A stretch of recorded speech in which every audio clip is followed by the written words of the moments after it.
Assalamualaikum warahmatullahi wabarakatuh. Selamat pagi adik-adik semua.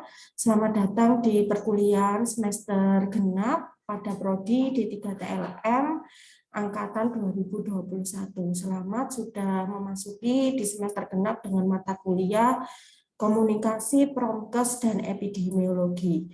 Di sini saya satu tim dengan Bu Elis Anita Farida dan saya sebagai PJMK di mata kuliah tersebut.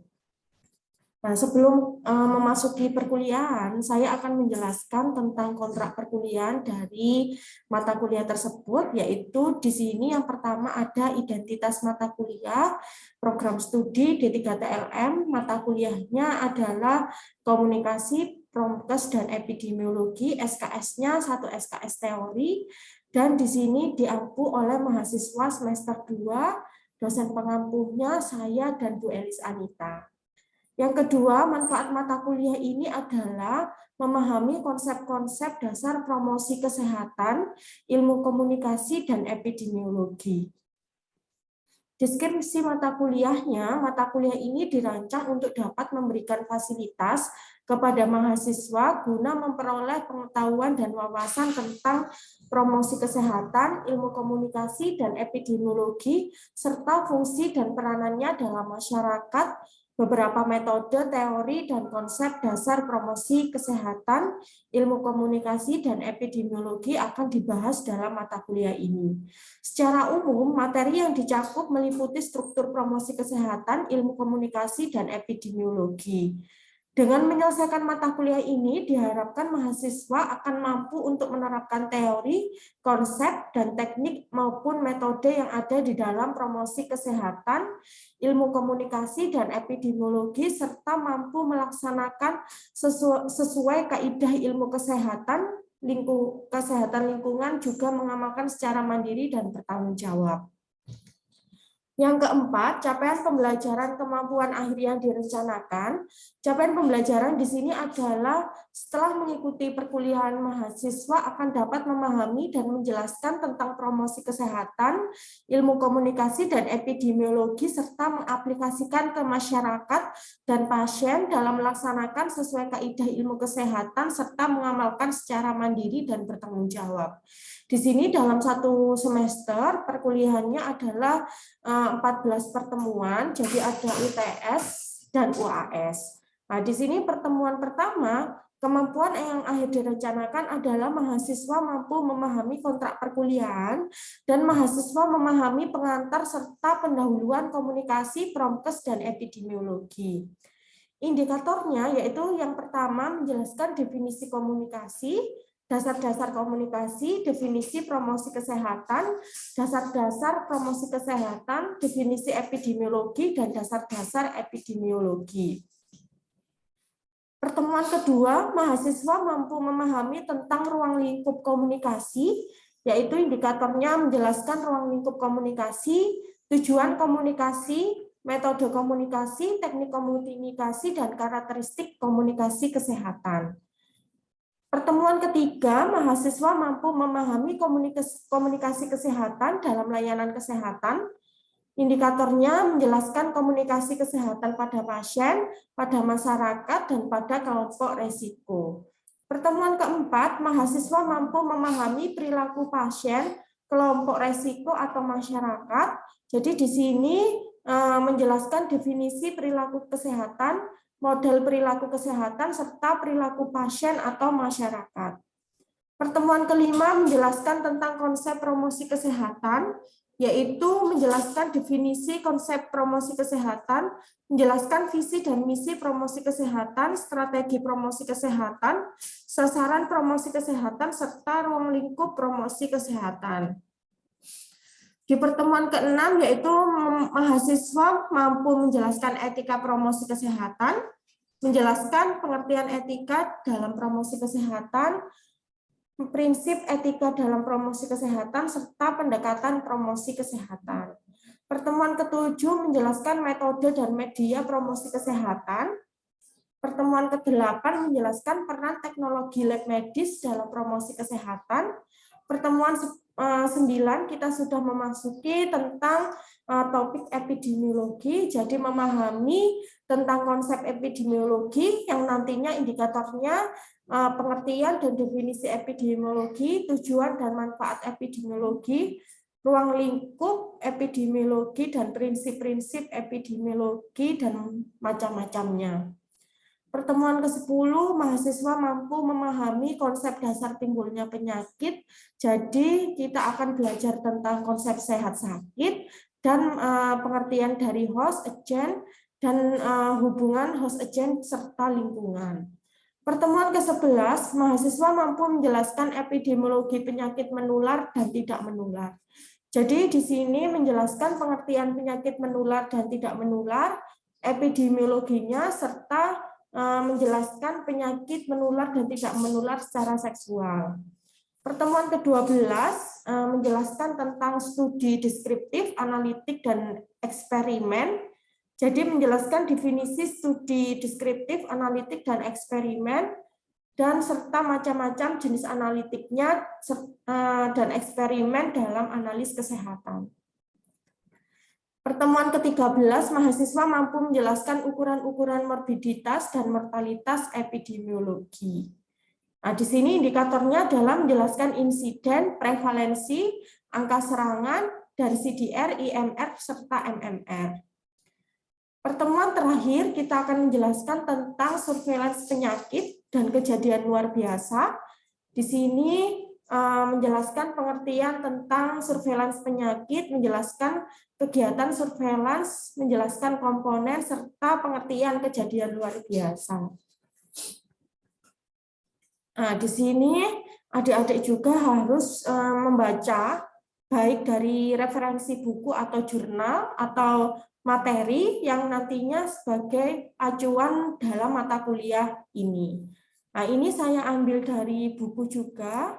Jadi yang pertama di sini buku yang sering digunakan dalam mata kuliah tersebut adalah pengarangnya dari Noto Atmojo tahun 2012 tentang promosi kesehatan dan perilaku kesehatan.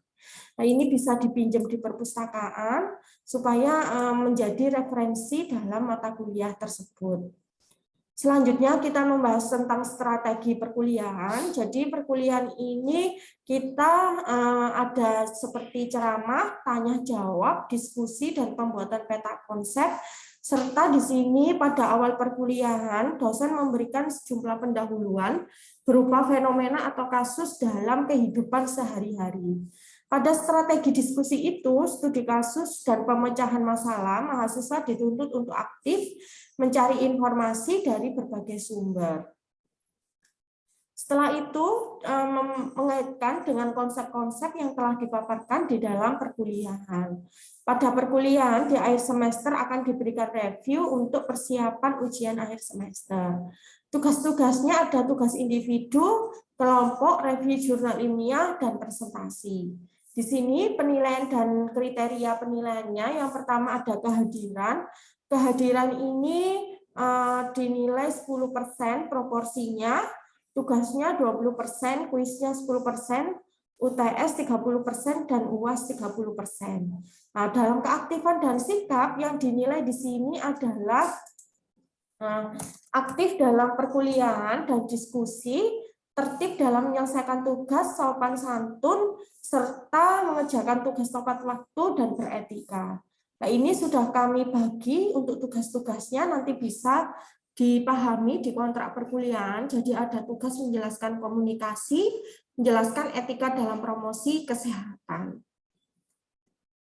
Nah, ini dalam pertemuan sebelum UTS kita akan pertemuan 1 di pengantar dan pendahuluan, ruang lingkup komunikasi, dan komunikasi kesehatan dalam layanan kesehatan. Nah, sebelum UTS itu saya sendiri, kemudian setelah UTS nanti bersama Bu Elsa.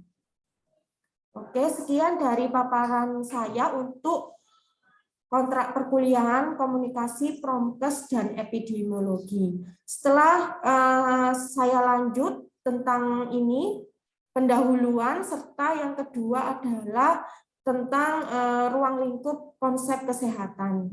Izin saya stop share.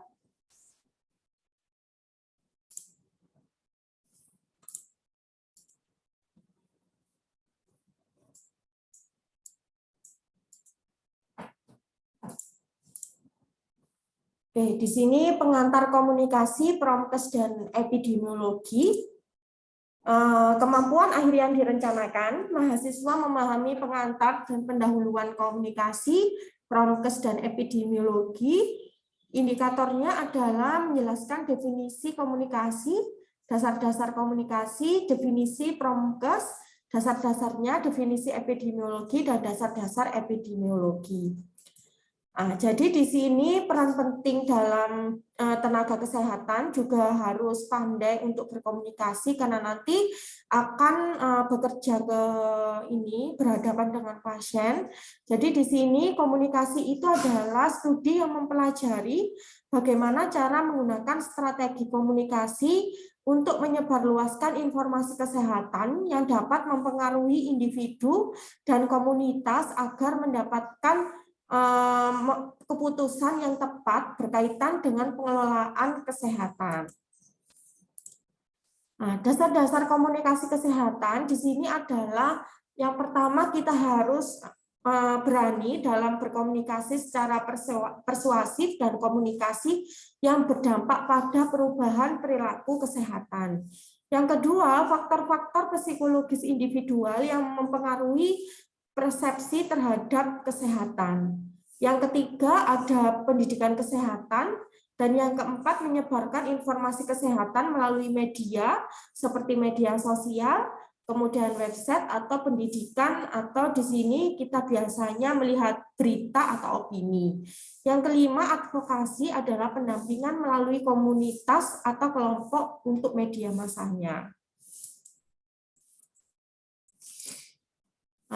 Setelah kita membahas komunikasi, di sini ada pengertian promosi kesehatan. Jadi kalau promosi kesehatan itu adalah kita membantu mempromosikan isu-isu kesehatan pada saat ini ke masyarakat. Jadi ilmu dan seni membantu masyarakat menjadikan gaya hidup mereka sehat serta optimal. Kesehatan yang optimal di sini didefinisikan sebagai keseimbangan kesehatan fisik, emosi, sosial, spiritual, dan intelektual. Dasar-dasar promosi kesehatan, ini ada perencanaan upaya promosi kesehatan, ada KIE, komunikasi, edukasi kesehatan antar pribadi, kelompok, atau massa, memperluas jejaring kemitraan. Keempat, advokasi kebijakan publik berwawasan kesehatan, serta pemberdayaan masyarakat di bidang kesehatan.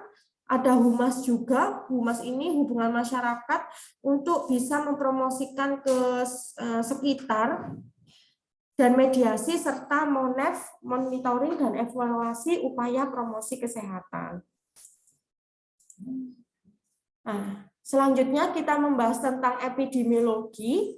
Kalau epidemiologi itu pengertiannya studi tentang penyebaran dan penyebab frekuensi penyakit pada manusia dan terjadi distribusi. Jadi misalkan contohnya di suatu desa ada kita bekerja di situ dan kita akan mempromosikan tentang penyakit COVID.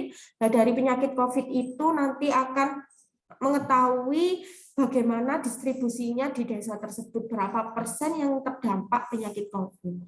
Nah, itu bisa dikategorikan tentang epidemiologi, karena terdiri dari epi sama demos. Kalau epi ini pada, demos ini penduduk atau rakyat. Nah, epidemiologi itu juga banyak jenisnya. Ada epidemiologi penyakit menular, klinis, kependudukan, kemudian lingkungan dan kesehatan, kesehatan jiwa, gizi, perilaku, serta genetika. Nah, 3 hal pokok dalam pengertian epidemiologi itu ada frekuensi. Jadi frekuensi itu merupakan upaya melakukan kuantifikasi proses patologis atau kejadian untuk mengukur besarnya kejadian atau masalah serta melakukan perbandingan. Distribusi Yang kedua, menunjukkan bahwa dalam memahami kejadian yang berkaitan dengan penyakit atau masalah kesehatan, epidemiologi menggambarkan kejadian tersebut menurut karakter atau variabel orang yang tempat atau waktu. Terakhir adalah determinan. Kalau determinan ini faktor yang mempengaruhi, berhubungan atau memberikan resiko terhadap terjadinya penyakit pada masalah kesehatan. Oke, terima kasih untuk pertemuan pertama ini.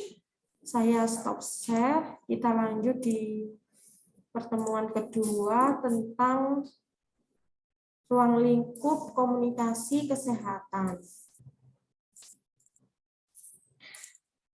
Nah, di sini untuk materi kedua tentang ruang lingkup komunikasi kesehatan, kemampuan akhir yang direncanakan adalah mahasiswa mampu memahami tentang ruang lingkup komunikasi. Indikatornya adalah menjelaskan tujuan komunikasi, metode komunikasi, teknik komunikasi, serta karakteristik komunikasi kesehatan. Jadi komunikasi itu adalah merupakan kita akan berkomunikasi satu sama lain. Manusia itu juga tidak dapat hidup sendiri ya, harus bisa berkomunikasi dengan baik sesuai etika dan sopan santun. Nah, kalau sudah berkomunikasi dengan baik, maka kita dapat menjalin kerjasama dari satu orang ke orang yang lain. Nah, tujuannya di sini komunikasi kesehatan ada yang pertama menyampaikan informasi kesehatan dari satu pihak ke pihak lain, yang dimana diharapkan ditujukan supaya pihak yang diberi informasi ini akan menyampaikan layanan informasi tersebut ke pihak selanjutnya. Yang kedua, membuat orang yang diberikan informasi dan edukasi dapat membuat keputusan mengenai kesehatan, baik untuk diri mereka sendiri maupun orang sekitar seperti keluarga atau kerabat. Yang ketiga, membentuk terciptanya perilaku hidup yang sehat, baik jasmani atau rohani, di mana orang-orang yang mendapatkan informasi dapat menjaga kesehatan mereka sendiri dan berusaha keras untuk menciptakan lingkungan yang sehat. Terakhir, mengajak orang untuk memperhatikan dan memelihara kesehatan diri mereka masing-masing. Nah, ini komponen komunikasi itu juga ada ide atau gagasan, komunikasi, pesan, media, dan panca indera penerima.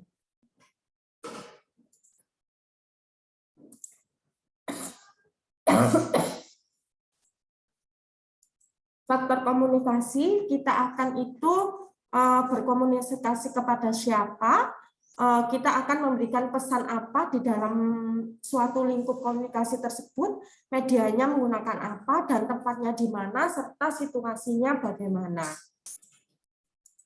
Nah, hambatan komunikasi di sini mungkin ada latar belakangnya ya, kemudian bahasanya, biasanya itu bahasa yang digunakan komunikasi itu agak tidak baik, jadi harap digunakan bahasa yang baik secara ilmiah dan sikapnya, waktu, serta lingkungan. Metode komunikasi adalah berkomunikasi secara langsung, jadi kita face to face, kemudian ada penyuluhan. Kalau penyuluhan ini dilakukan di suatu desa atau dimanapun berada, sasarannya juga ada masyarakatnya. Media sosial berarti kita berkomunikasi dan akan diupload di media sosial. Teknik komunikasinya ada mendengarkan, bertingkah laku secara baik, menyelesaikan konflik dan membaca situasi serta melakukan persuasi. Nah, karakteristik komunikasi kesehatan yaitu kita harus pandai menggunakan umpan balik, saluran komunikasi yang banyak, mengenali siapa penerima pesan, komunikasi tatap muka, menyadari dampak bahasa tubuh, menanggapi isi pembicaraan, sopan dan wajar, serta menghormati semua orang dalam mengendalikan emosi. Oke, terima kasih dari paparan saya hari ini. Semoga bisa bermanfaat. Nanti untuk tugasnya akan kami share di grup WA. Wassalamualaikum warahmatullahi wabarakatuh.